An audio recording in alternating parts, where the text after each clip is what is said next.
رمضان كريم عليكم من برنامج رمضان كريم مع ميكو. طول عمري عايش في مصر وما خدتش بالي الفرق ما بين رمضان في مصر او في لندن. ومن احسن الحاجات ان انا عايز اوريكم رمضان في دولة مش مسلمة بس فيها مسلمين كتير بمختلف الطبقات ومختلف الجنسيات. كل واحد بيقضي رمضانه مختلف رغم ان هم بيتوحدوا في الاخر على ترابيزة واحدة بتلم كل الجنسيات وكل المستويات. عشان كده انا عايز اروح اشوفهم بعيونهم واقضيها معاهم واوريكم الموضوع ايه، لان برنامجنا بس عن الناس مش عن الحدث. ورمضان كريم مع ميكو. رمضان كريم من بريطانيا، من لندن نفسها، من العاصمة. اهم حاجة هقولها لكم النهارده، انا رايح على واحد اسمه اسماعيل هنا في لندن جنب ريجنتس بارك موسكو اللي هو اكبر الجوامع اللي موجودة هنا. هيعمل لنا رسم اسلامي، خطاط هو. تعالوا نشوف هيعمل ايه. انا هروح اشوفه وانتوا حصلوني على هناك.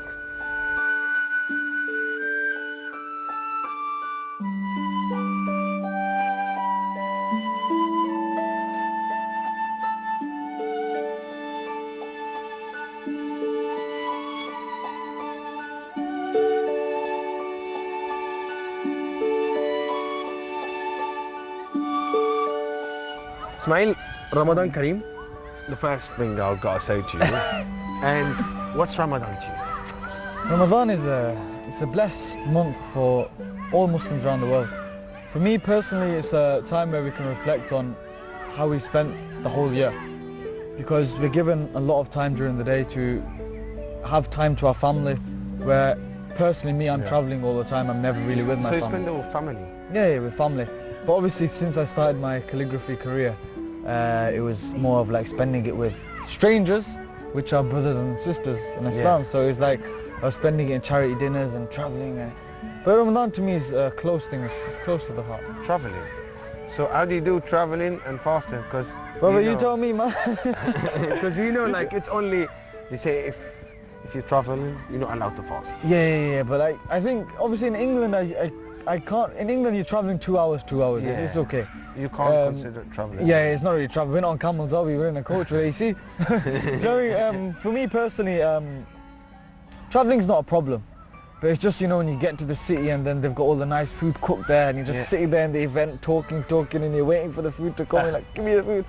But yeah, man, alhamdulillah, I'm happy. But you go from city to another? Yeah, city to city. Which cities you gone to? London, obviously. London? London's the best. The best. Birmingham, Manchester, Bradford, Luton. Your family's in Bradford? My family are currently in Bradford, yeah, and my family are in London as well. I've got like my sister living in London, my mum lives in Bradford. So still Ramadan for you, it's not too bad here? It is, it's hard. You don't cook for yourself in Ramadan? I don't cook for myself, no. How do you eat? How do I eat? My mum cooks for me. I have takeaways a lot. I live off a lot of outside food, restaurant food. Yeah. I'm always in restaurants. Just restaurants? Always in restaurants. I have a thing for Lebanese food. You like Lebanese food? Love Lebanese food. So a lot of people... Farouj Musahab. Farouj Musahab. Yeah, I think that's what it's called. Have you been to Lebanon? I've never been. I would love to go. I've never been abroad except for Saudi Arabia. Umrah? Yeah, I went for Umrah when I was 8 years old. It was in Ramadan? It was Ramadan. Actually it was? Yeah, it was Ramadan. So you have spent Ramadan outside? When I was 8. Oh my days. Yeah. But you never spent it in an Arab country that experience everything there and No, I would love to. I'd love to. I'm going to try my best to get a feel of that. I'm going to go to a lot of Arab events this Ramadan, inshallah. So. What events you got in Ramadan? I've got one in London, in Leighton. It's a support and Syrian orphan event. It's for the charity, so I'm going to be speaking there. Is that why you got this, yeah? Yeah. Syria and Human Appeal. And Human Appeal. Yeah, so I'm going to be at that event, raising awareness for the children in Syria, inshallah. Then I've got one for the sisters, support a Syrian sister, I think it's called, in Birmingham on the 12th of July. So I haven't confirmed a lot of them yet. Is it an iftar event? What kind of event? Yeah, iftar. Iftar event. Charity iftar buffet. Is that how you choose this job? So you can't, like, you know, if your mom didn't feed you, you go to iftar and make events and stuff? How do you know that? I know it. It's good like that. Like sometimes my mum hasn't cooked at home and like I'll say, oh, it's a Saturday night, and my mum will be like, Ismail, just get some takeaway or something for yourself. I'm like, okay, fine. I'll ring up someone, say, listen, is there an event here? Yeah, there's an event here. Do you know what, let's go to the event. So I just go to the event, I chill there and just like, yeah, I love it. And you just iftar? Iftar event, yeah, iftar events for now. You don't do suhoor events? Oh, that's a good idea. That is a very good. You're a genius. Miko, you're a genius. This is Ramadan stuff. It's Ramadan thinking, eh? What's that? You wearing Gaza? It's a Gaza top, Palestine. Underneath, I've got another top that says Salam, peace. Where do you get this stuff? A lot of these online clothing websites, they send me clothes and they say obviously you promote it on your page to my followers and fans. So I don't mind wearing it, it's nice clothing. No, yeah, and it's a nice message. It's a nice That's message, good, just like when I'm on the tube on the way here, everyone's like looking at me like, what's he wearing? And I'm like, yeah man, it's and it's good. part of you because it's not calligraphy, but it goes back to it, doesn't it? Yeah, all the time. It's just more or less. You know, any of your family and all the people in Bradford, let's go back to there. Bradford? Yeah, supported you in like matter of calligraphy and traveling and all of this. Oh yeah, of course. Do you know, I think family support is like the main thing that you need. With me, like my family have always been there like from the start. They like certain stuff when I used to travel, like I couldn't get a train down, okay, we'll drop you off. And it's like a 2-hour journey is what, a good 50, 60 quid of petrol. Yeah. And I couldn't pay them back because I had no money. But it's like all the hard work then 2 years ago has paid off now. And it still is paying off slowly. And now I'm seeing like they say, you see the fruits of life. And I'm seeing the fruits right now, and I'm really happy that they've helped me out a lot, family. So before the traveling, what were you doing in Ramadan? What was I doing? Just normal child, just like what? Go to the mosque, recite Quran, go home. In England or anywhere, even in our homes, we don't get the Eid atmosphere, the Eid vibe, as they would say. No, you don't get. You go to Eid now. Like I'll be honest, you go to Eid, you just go there, sit down, Assalamu alaikum, Assalamu alaikum, eat food. Or I'm going home now. Yeah. I'm like, wherever happened to presents? Yeah. Wherever happened to giving a bit of money here? Yeah, It doesn't happen here. When we were kids, we were getting presents, and now the kids now they say, no, I want to go home now. I got an iPad. Yeah, I've got an iPad. Yeah, we don't need any presents now. That's how it is, and it's like the Eid. Like for me, I think I know this is going to come across as thingy, but obviously multicultural we are. The way people celebrate Christmas, and the way they've always maintained that level of that vibe there. Yeah. Why can't we do that? I think that we have an appeal of something like this that we're trying to get the Eid as a bank holiday. But even either way, everyone gets Eid off. Most people get Eid off. Yeah. It's just even though when we've got it off, we don't put that effort in like they used to be. No one does. There is no blessing. We've got more time for a birthday than Eid day. And Eid's meant to be our sort of Christmas day. So it's like, where's the logic? Cheated here. Yeah, it's just, I don't know. I think that we can be the change. Like for our kids in the future, obviously one day we can make Eid something else for them, something big and better. And calligraphy, tell me about it. I don't know, when did you start it and why did you go there and what happened? Arabic calligraphy for me is like something I kind of grew up with. When at the age of 11 I went to a Darul Uloom. And I was studying there. Where Darul Uloom? It was in England, okay. And I was studying everything there, fiqh, everything. And on all the kitabs, there used to be calligraphy as the title. Like Bukhari, Sharif, or Misbah and everything. And you know what I mean? And Mishkat, and it'll be in Arabic calligraphy. And I'm like, okay, looks nice. So I used to always try it out and just mess around.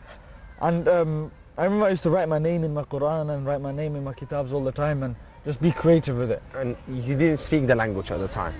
No, I was learning the language. I learned Arabic as a language there. Now I forgot it obviously because I haven't gone over it. But we learned it as a second language there. Because all the kitabs were in Arabic and we had to learn them.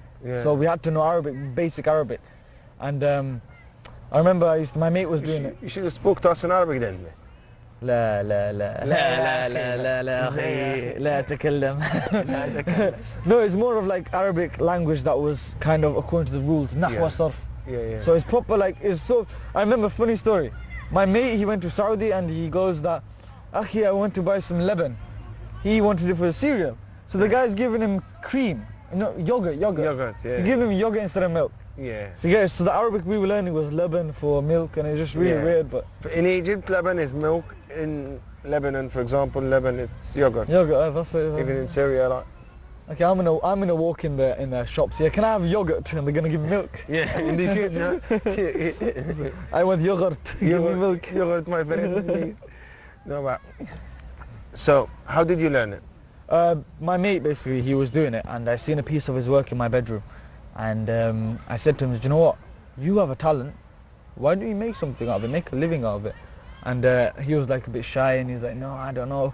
So I went straight, got my iPhone out, made a Facebook page, put it on there, put his work on there. But then I thought, you know what, why am I doing this? I might as well start some myself. Then I started doing it and then all of a sudden it just gone crazy, and it's like, now it's like, alhamdulillah, I've been able to tour the UK.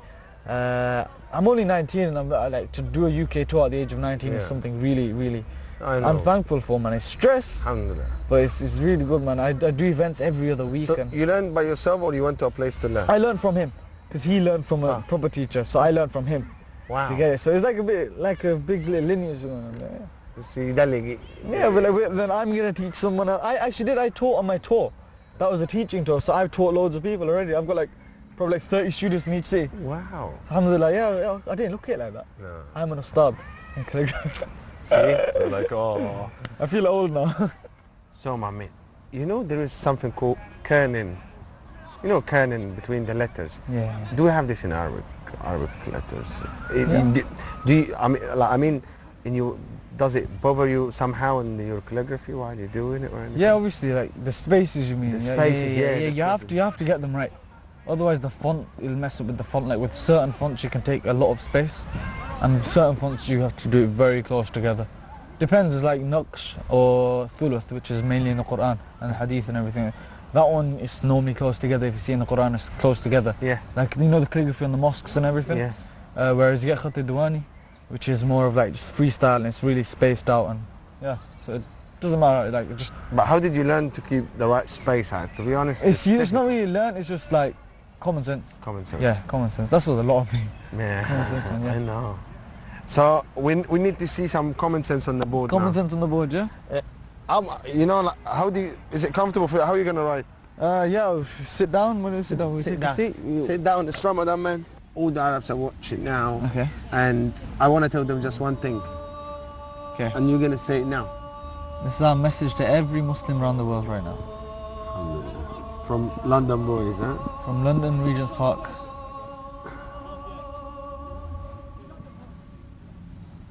See these small bits I'm doing now? They really come in use to fill in the space. I was just going to ask about them. Yeah, everyone asks about them. They really come in use, you know, when you need to fill in the space, or when you need to make a circle or a heart, or they come in use to really fill it in. Wow. Because you can't always fill it with the calligraphy. Ramadan Kareem. They're going to do this in a different font. You know the other font I was telling you about? Yeah. The Diwani? It's really relaxed. Ah. Yeah? You're really better than me.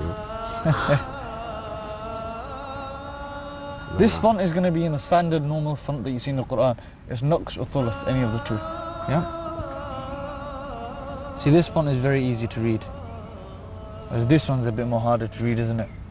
Like, I'm happy, like, I've always wanted to do something like this because it's connected with everyone. Like, it's one of those things that everyone will know something about. I go up to people who are non-Muslim and they, like, if I need to start a conversation with them about what I do, I say, yeah, do you know Arabic architecture? And Arabic architecture? Yeah. So that's, how do you do that? Because calligraphy really doesn't have no language. It started with the Greeks. Yeah, it started with the Greeks, that's it, that's what I was just going to say.